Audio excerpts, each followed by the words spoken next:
சிறகடிக்கும் மாசில் அடுத்த எபிசோடில் எதை பற்றி பார்க்க போகிறோன்னா, முத்துவை போலீஸ் அரெஸ்ட் பண்ணி கூப்பிட்டு போயிடுறாங்க. அங்கே சீதாவோட ஹஸ்பண்டு நல்லவன் மாதிரியே நடிக்கிறாரு.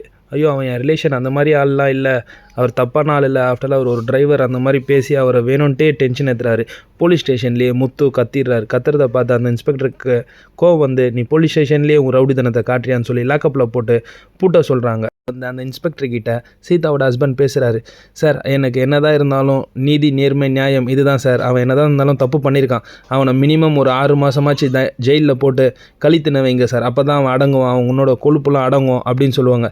என்ன இவனே, இது உன்னோட ஃபேமிலி விஷயமா, இது ஃபேமிலியில் அவனுக்கும் சண்டையா என்ன, இதெல்லாம் என்கிட்ட வச்சுக்காத.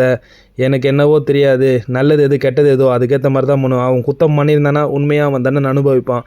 அவன் குத்தம் பண்ணலன்னா அவனை நான் வெளியே விட்டுருவேன். எனக்கு இந்த ரெக்கமெண்ட்லாம் எதுவும் பிடிக்காது அப்படின்னு சொல்லி ஸ்ட்ரிக்டாக சொல்லிடுறாரு. ஸ்டேஷனுக்கு வந்துடுறாங்க. மீனா சீதாவுக்கு விஷயம் சொன்னோன்னே சீதாவும் கிளம்பி வந்துடுறாங்க. ஸ்டேஷனில் வந்து எல்லோரும் நின்றுட்டு, இல்லை முத்து அந்த மாதிரி பண்ணுற ஆள் இல்லை அப்படின்னு சொல்லிட்டு பேசுகிறாங்க. ஆனால் ஸ்டேஷனில் இவங்க பேசுகிறது எதுவுமே செல்லுபடியாகலை.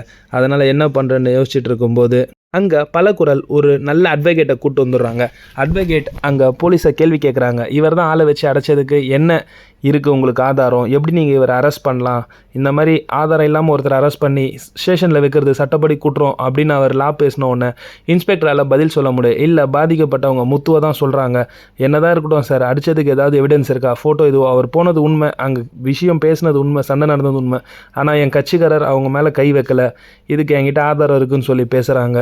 எங்கள் வீட்டில் இருந்து போகும்போது, சிட்டி சார் நீங்கள் சொன்ன மாதிரி வீட்டுக்கு பூந்து எல்லாரையும் அடித்து முடிச்சிட்டேன் அப்படின்னு சொல்லுவாங்க. சிட்டின்றது யாருன்னு பார்த்தா ஒரு ரவுடின்றது தீபனுக்கு